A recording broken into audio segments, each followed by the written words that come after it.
देखिए जी। कल भी हम लोग बात कर रहे थे कि जो लोकसभा में ललन सिंह ने भाषण दिया, तो ललन सिंह हुँ, से ज्यादा नपा-तुला बोलने वाला आदमी तो हमने बिहार की पॉलिटिक्स में नहीं देखा है। आपने नहीं देखा देखा, होगा बिल्कुल, बिल्कुल। कोई है नहीं उतना नपा, नीतीश कुमार ही थे जो उतना नपा-तुला बोलते थे जितना ललन सिंह बोलते हैं। तो जी, अगर वो उस तरह से बोल रहे थे जिससे ये मैसेज जा रहा था कि बीजेपी के साथ अब जेडीयू इस तरह से सीमेंटेड है कि बीजेपी के एजेंडे पर चलने में कोई दिक्कत नहीं है। तो वो जी। प्लानिंग के साथ हो रहा था, वो ऐसा नहीं था कि अनजाने में या हुँ, अनायास हो रहा था। अब ये प्लानिंग है बजाबता एनडीए की कि नीतीश कुमार का चेहरा नहीं अगर सामने दिखाना है, तो हम लोग क्या ऐसा दिखाएं जिससे एनडीए का वोट गोल बंद हो। तो हुँ, उसके लिए आपको बीजेपी का एजेंडा दिखाना होगा। हुँ, और बीजेपी के एजेंडे का एक मुख्य बिंदु था ये जो वक्फ बोर्ड का बिल है। ये बिल्कुल। ऐसा मुद्दा है जिसको हम सब लोग तो जानते ही हैं, आम आदमी भी जानता है कि अयोध्या के और कश्मीर के मुद्दे की तरह इसको दशकों से पकाया जा रहा है इस मुद्दे को। वक्फ बिल्कुल। बोर्ड के जरिए ये धारणा बनाई गई है कि वक्फ का तो मतलब ये है कि किसी भी संपत्ति पर हाथ रख दो और कहो कि ये वक्फ की संपत्ति है, तो वो हुँ, उनकी हो जाएगी।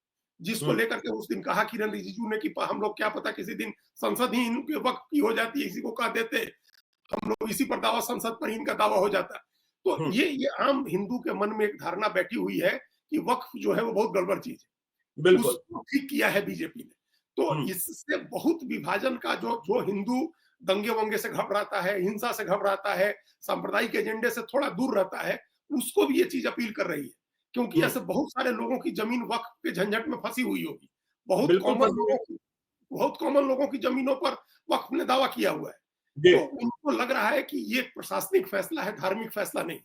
हुँ, मतलब हुँ, ये इस वजह से बीजेपी को एक लग रहा है कि वो पोलराइज़ कर सकती है, हुँ, गोलबंद कर सकती है व्यापक हिंदू समाज को।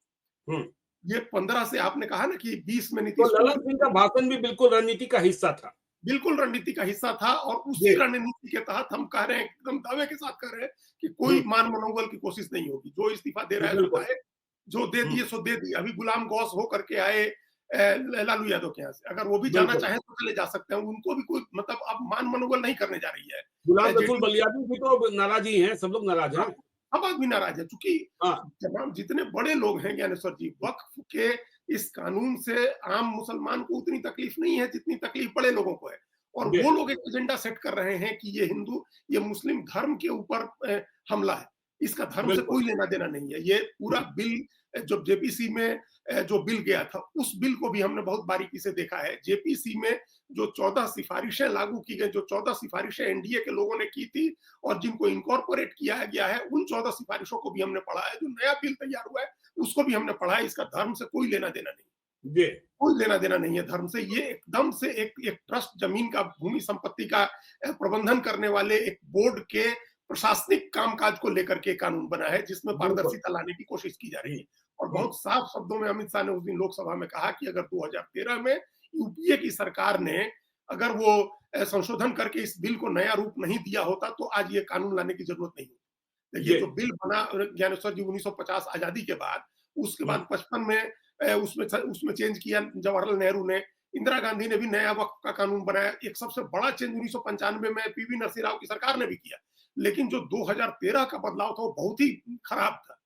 हुँ, सिंपल आप इस बात से समझिए कि आजादी के समय वक्फ के पास 50,000 एकड़ जमीन थी ज्ञानेश्वर जी, जी, 50,000 एकड़। बिल्कुल। हुँ, 2013 तक वो जमीन बढ़ के 18 लाख एकड़ हो गई थी।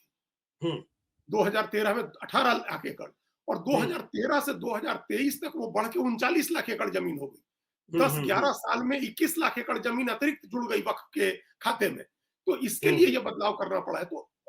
तो आप समझिए 21 लाख करोड़ अगर जमीन जुड़ी, जिससे जी, एक मोटे अंदाज के हिसाब से 200 करोड़ रुपए की कमाई अभी साल में हो रही है। और एक रिपोर्ट के हिसाब से अगर ठीक से मैनेज किया जाए उन जमीनों को, तो 12,000 करोड़ रुपए की कमाई होगी। तो वो कमाई किसके खाते में जा रही है? आम आम हुँ, मुसलमान के पास तो जा नहीं रही है। वो बिल्कुल। वो पैसे तो जा रहे हैं बड़े लोगों पर, तो बड़े लोग जी, नाराज हैं, तमाम बड़े लोग हुँ। नाराज हैं।